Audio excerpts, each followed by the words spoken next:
Bonjour chers amis, j'espère que vous allez bien. On se retrouve pour une grosse vidéo, je sais pas si elle est grosse d'ailleurs, mais en tout cas une vidéo sur un sujet qui je crois vous plaît, vu qu'on va parler de performance des ETF, et ça va avoir des conséquences très pratiques sur mon portefeuille. Alors le point de départ de cette vidéo, c'est l'un d'entre vous qui m'a envoyé un mail pour me dire qu'il avait backtesté les différents ETF dans mon portefeuille, et qui m'a montré qu'il y avait des écarts de performance très impressionnants. J'ai voulu vérifier s'il s'agissait d'une performance des ETF qui prenait en compte les dividendes, et après vérification, ça prend pas en compte les dividendes, donc j'ai voulu vérifier par moi-même, et pour vérifier par moi-même, j'utilise Just ETF, qui est un site qui permet de voir les différentes performances des ETF, mais en gros, les ordres de grandeur sont les bons, enfin je veux dire, le classement est le bon, donc l'ETF qui performe le mieux, c'est évidemment l'ETF du SP500, ça c'est attendu.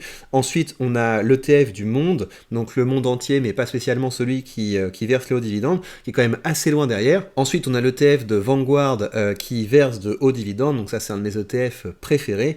Ensuite, on a mon ETF qui est un petit peu moins connu, mais c'est un ETF qui rassemble les boîtes du SP500 qui versent les plus gros dividendes et qui ont la moindre volatilité. Et enfin, on a le SPDR, Global Dividend Aristocrat, qui est quand même assez loin derrière. Et vous savez comment j'investis, hein, mon objectif c'est d'avoir un flux continu de dividendes qui arrive, mais c'est vrai que quand on regarde la manière dont mon portefeuille est organisé, j'ai quand même des ETF qui font doublon, parce que celui-là et celui-là et celui-là, ce sont des ETF dont la fonction est de me verser de hauts dividendes, donc pourquoi ne pas décider de concentrer un petit peu plus tout ça en me focalisant sur le meilleur, et donc le meilleur des ETF qui versent de hauts dividendes, c'est bien celui de Vanguard. Par ailleurs, ça vous le savez, moi ça m'embête pas de perdre un petit peu du côté de l'appréciation du capital, parce que moi ce qui m'intéresse c'est le confort d'avoir du revenu qui arrive sur mon compte, c'est le confort de pouvoir augmenter mon cash flow, mais j'ai quand même un regard sur la performance globale, et sachant que en termes de performance globale, quand vous investissez dans les bonnes actions à dividendes, à savoir celles que je vise, des actions qui sont capables d'augmenter régulièrement leurs dividendes année après année, vous êtes sur des entreprises qui battent le marché. Il y a une étude récemment de Morningstar qui est sortie à ce sujet-là. Xavier en a parlé sur sa chaîne Zone Bourse.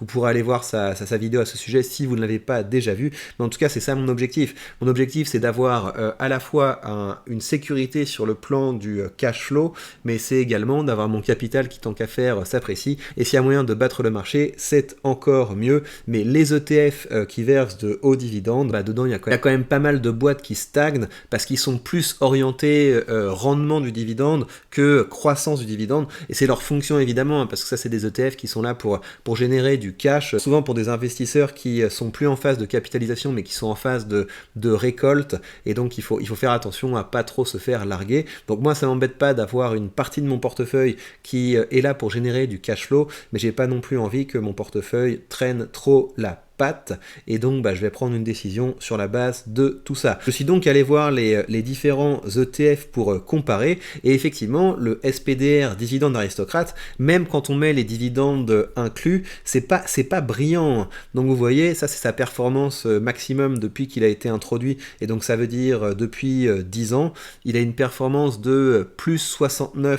Donc c'est quand même mieux que ce qu'on voyait sur le graphique là où la performance était à 16%. Ça c'est un graphique qui ne tenait pas compte des dividendes, et donc dividendes inclus, on a effectivement une performance de plus 69% sur 10 ans, ce qui est pas ridicule, mais ça veut dire que si on ramène par année, et surtout si on compare au SP500, on est quand même assez loin derrière. Et du côté des ETF les plus performants, parmi les plus performants, on a l'ETF du monde évidemment, donc ça c'est le Vanguard All World, qui est pas focalisé sur les dividendes, mais qui est focalisé donc sur les meilleures boîtes mondiales, je pense plutôt sur les plus grosses capitalisations mondiale. On a également cet ETF là que je garde, qui est mon ETF également orienté gros dividendes, c'est une de mes plus grosses positions du portefeuille. Celui-là je le garde notamment parce qu'il a eu une baisse assez récente, et donc le rendement est quand même très intéressant, et si on regarde effectivement sur le long terme, c'est quand même un ETF avec lequel on peut espérer une appréciation du capital. Bien sûr, le meilleur des meilleurs c'est celui-là. Là on voit la performance globale dividende inclus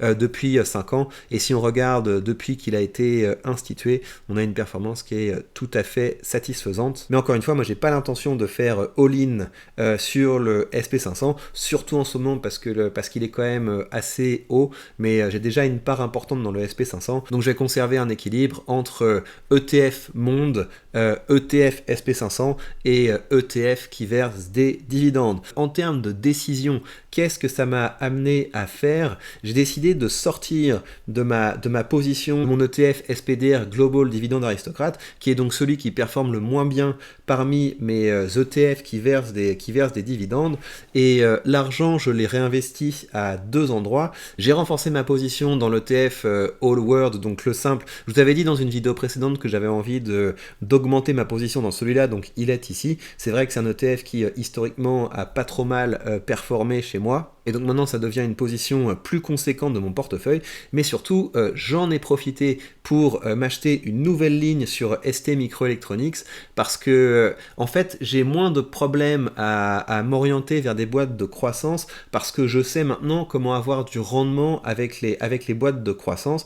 Comment? Eh bien en vendant des options dans la foulée. C'est ce que j'ai fait ici. J'ai donc vendu une option sur ST Microelectronics. Cette option m'a permis de récolter à peu près 45 € en cash, et j'ai donc maintenant deux options sur ST Microelectronics. J'en ai une pour le 15 septembre au cours de 45, et j'en ai une pour le mois d'octobre au cours de 49, et avec ça c'est pas mal du tout. Si ST Microelectronics fait ce qu'elle doit faire, à savoir elle a une croissance raisonnable, bah ça m'embête pas moi de vendre mes actions et de réinvestir ailleurs. J'aurais fait une belle plus-value si l'option de septembre est exécutée, parce que j'aurais eu de l'appréciation du capital et j'aurais eu également l'option qui est tombée. Et sinon bah, je continuerai à lancer des options sur ST Microelectronics et attendre que le cours augmente tout en empochant des primes. Et donc ça m'a permis de concentrer toujours plus mon portefeuille. Vous voyez en termes de position, j'ai en première position mon ETF dividende, un de mes ETF au dividende qui est encore un petit peu dans le rouge. Ensuite j'ai le SP500, ensuite j'ai l'ETF du monde entier qui verse des dividendes, ensuite l'ETF du monde entier qui, bah voilà, seulement ETF du monde entier. Et au niveau de mes entreprises, j'ai une position maintenant qui est très importante dans ST Microelectronics. C'est un pari, mais ma position peut très bien être divisée par deux si je dois vendre mes actions parce que l'option est exercée. Mais honnêtement, ça me paraît pas délirant, parce qu'on est sur une action qui à moyen terme, elle peut taper les 50 sans trop de problèmes. Donc on verra ça, on essaiera d'accompagner ça avec les actions.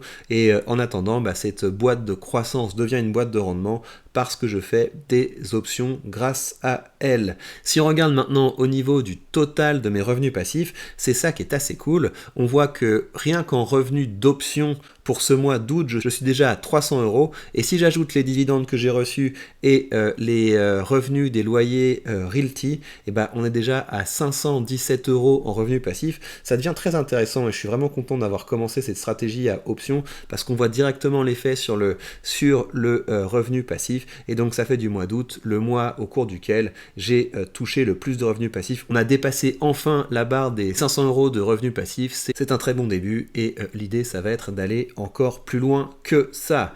Eh bien, chers amis, voilà pour ce petit update du portefeuille. On a donc dégagé une des positions qui performait le moins bien du portefeuille. On s'est repositionné sur une position qui devrait apporter un peu de croissance au portefeuille. On en a profité pour empocher un peu de cash au passage, et on va continuer de faire ça à l'avenir. Alors, au niveau des options, j'en ai que j'aurais pu faire rouler. Vous voyez, par exemple, Total au cours de la journée est passé, je crois, aux alentours de 53 centimes, alors que le coût auquel je l'avais vendu était à 56 centimes. J'aurais pu la faire rouler, mais je pense que l'option Total, je vais la laisser aller jusqu'à l'échéance, parce que je pense que son prix va se dégrader très vite à mesure qu'on se rapproche du 15 septembre, et donc on verra, hein, peut-être que je la ferai rouler avant la date d'échéance pour être sûr de pouvoir conserver mes actions Total, et donc de choper les dividendes qui vont arriver au cours du mois de septembre. Mais en tout cas, voilà, de temps en temps, je surveille surveille ça, et s'il y a un petit billet à se faire, je n'hésiterai pas à me le faire, et je vous en tiens au courant.